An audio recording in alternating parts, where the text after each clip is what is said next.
এই বন্ডরে মাজার ফুজারি বন্ড কইলে যা সেতা সেতে কয় পূজা করি নাকি? এই পূজা করস তা গুড়ার ডিম করস, পূজা কারে কয়? তোর উস্তাদি শিখাইছিনি?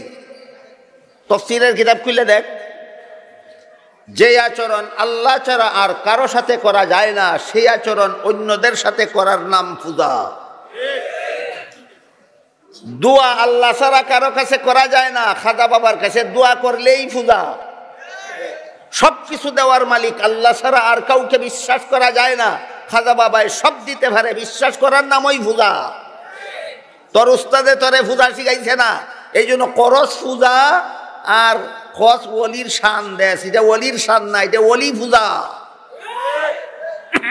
খাজা বাবা ইতারে জাহান্নাম থেকে মুক্তি দিয়া দেয়। কেউ গিয়া যদি খাজা বাবার কাছে জান্নাত চায়, তে খাজা বাবা ইতারে জান্নাত দিয়া দেয়। এই তোর আল্লাহ কোন কামের রে? এই বেঈমানের বেঈমান, তোর আল্লাহর কোন কাম? তোর খাজা বাবা দিও হল তুই পারে। বলেন গান এটা কি ওলির শান না কুফরি গান?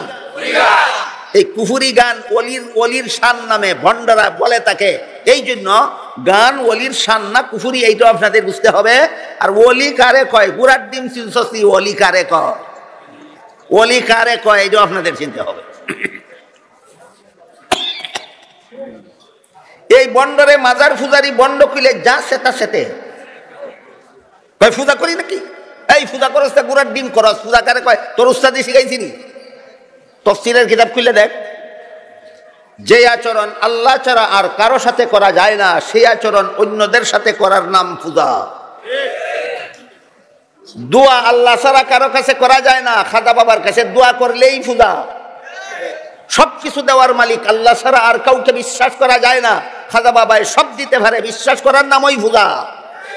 তোর উস্তাদে তোরে পূজা শিখাইছে না, এই জন্য করস পূজা আর খস ওলির শান দেশ, এটা ওলির শান না, এটা ওলি পূজা।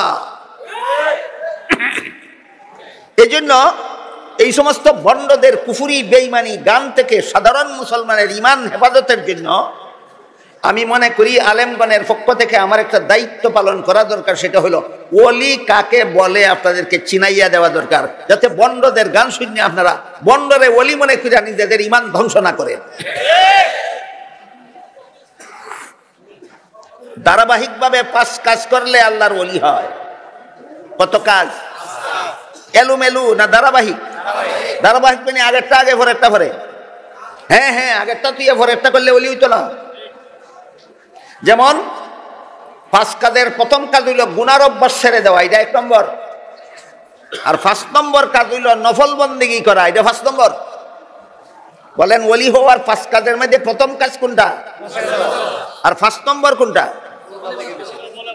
এ সুদও খায়, ঘুষও খায়, মদ খায়, গাঞ্জাও খায়, নফল তসবিহও করে, ওই বনি ওলি? কারণ তোর সিরিয়াল ঠিক নাই রে, তোর সিরিয়াল উল্টা পাল্টা। এবার বলেন কথা বুঝে থাকলে 5 কাজ সিরিয়াল ছাড়া না সিরিয়াল বাই সিরিয়াল? আগেরটা আগে করো, 2 নম্বরটা 2 নম্বরে করো, 3 নম্বরটা 3 নম্বরে, 4 নম্বরটা 4 নম্বরে, তারপরে 5 নম্বরটা করলে আল্লাহ রসুল বলছেন তোমারে আল্লাহ ওলি বানাইব। এবার বলেন কত কাজের দ্বারা আল্লাহর বন্দা আল্লাহর ওলি হয়? 5 কাজের দ্বারা আল্লাহর বন্দা আল্লাহর ওলি হয়। 1 নম্বরটা আমি আর কইতাম না, এটা আপনারা আর কোন ছেড়ে দেওয়া, সকল প্রকার গুনার অভ্যাস ছেড়ে দেওয়া। 2 নম্বর সমস্ত ফরজ আমল ঠিক মতে করা। 3 নম্বর সমস্ত ওয়াজিব আমল ঠিক মতে করা। 4 নম্বর সমস্ত সুন্নতে মুআক্কাদা আমল ঠিক মতে করা। কটা হইল? ওই শ্রেণী আল্লাহর ওলি না। কেন? 5 নম্বর রয়েছে। গুনার অভ্যাস ছেড়ে দিলে জাহান্নাম থেকে বাঁচা যায়, আল্লাহর ওলি হওয়া যায় না, ইয়াদ রাখুন। ফরজ ওয়াজিব আমল করলে জান্নাত পাওয়া যায়, কিন্তু আল্লাহর ওলি হওয়া যায় না। সুন্নতে মুআক্কাদা আমল করলে নবীর শাফাআত পাওয়া যায়, কিন্তু ওলি হওয়া যায় না। এখন আপনার মনে প্রশ্ন জাগতে পারে, আমি যদি গুনার অভ্যাস ছেড়ে দিয়া জাহান্নাম থেকে বাঁচতে পারি, আমি যদি ফরজ ওয়াজিব আমল কইরা জান্নাত পাইতে পারি, আমি যদি সুন্নতে মুআক্কাদা আমল কইরা নবীর শাফাআত পাইতে পারি, তাহলে ওলি আমার সিনারও দরকার নাই, ও আরও দরকার নাই, আমি তো বেড়া পার হই। আমার নৌকা তো নদী পার হইয়া গেল, ওলি চিনারও দরকার নাই, ও আরও দরকার নাই। এই প্রশ্ন শয়তানে কোনো মুসলমানের মনে জাগাইয়া দিতেও পারে। এই কারণে এখানে আমাদের দুইটা প্রশ্নের জবাব জানা দরকার, জীবনভর মনে রাখা দরকার।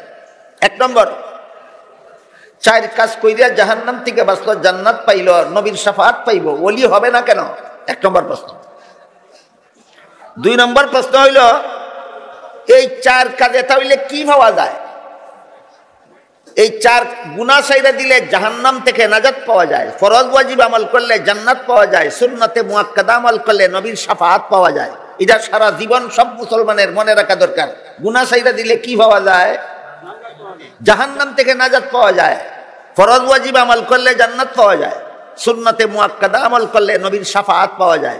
বলেন, গুনাহ ছাড়লে কি পাওয়া যায়? জাহান্নাম থেকে মুক্তি পাওয়া যায়। ফরজ ওয়াজিব আমল করলে কি পাওয়া যায়? জান্নাত পাওয়া যায়। সুন্নতে মুআক্কাদা আমল করলে কি পাওয়া যায়? সুপারিশ পাওয়া যায়। এখন শুনেন, তাইলে ওলি হবে না কেন? তার কারণ, এই 4 কাজ করছো তোমার স্বার্থে। কোনো স্বার্থবাদীরে আল্লাহ তার ওলি বানায় না। তুমি গুনাহ ছেড়ে দিছো জাহান্নাম থেকে বাঁচার স্বার্থে, তুমি স্বার্থবাদী, তোমারে আল্লাহ ওলি বানাবে না। তুমি ফরজ ওয়াজিব আমল করছো জান্নাত পাওয়ার স্বার্থে, তুমি স্বার্থবাদী, তোমাকে আল্লাহ ওলি বানাবে না। তুমি সুন্নতে মুআক্কাদা আমল করছো নবীর শাফাআত পাওয়ার স্বার্থে, স্বার্থবাদীরে আল্লাহ ওলি বানায় না। এই কারণে 4 কাজে কি পাওয়া যায় এটাও মনে রাখা দরকার, 4 কাজে ওলি হবে না কেন সেটাও মনে রাখা দরকার। এবার শুনেন 1 নম্বর কাজটা কি। 1 নম্বর কাজটা হইল নফল বন্দেগী। নফল বন্দেগী না করলেও জাহান্নাম থেকে বাঁচা যায়, নফল বন্দেগী না করলেও জান্নাত পাওয়া যায়, নফল বন্দেগী না করলেও নবীর শাফাআত পাওয়া যায়। কাজেই নফল বন্দেগী যে করে এ নিজের স্বার্থে করে না, শুধু মালিকরে খুশি করার জন্য করে। এই জন্য সহিহ বুখারী শরীফের হাদিস, আল্লাহর রাসূল বলেন, যেই বান্দা নফল বন্দেগী তার অভ্যাস বানায়, আল্লাহ তাকে আল্লাহর বন্ধু বানায়। এই বন্ধু শব্দকে কুরআন হাদিসের ভাষায় ওলি বলা হয়।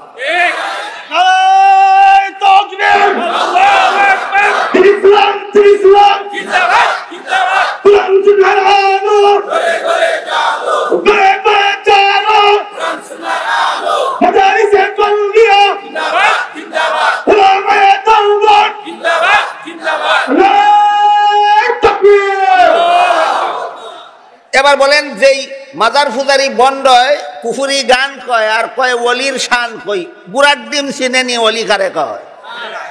তাহলে ওলির শান কয় না ওলির শান নামে দুকা দিয়া কুফুরি গান কয়? ওলির শান নামে দুকা দিয়া কুফুরি গান কয়। নফল বন্দেগী বন্দায় নিজের স্বার্থে করে না। নফল বন্দেগী বন্দায় নিজের স্বার্থে করে না, নফল বন্দেগী করে বন্দায় মালিক রে খুশি করার জন্য। এই কারণে মালিকে খুশি হইয়া তারে মালিকের বন্ধু বানায়। বাংলায় কয় বন্ধু, কুরআন হাদিসের ভাষায় কয় ওলি।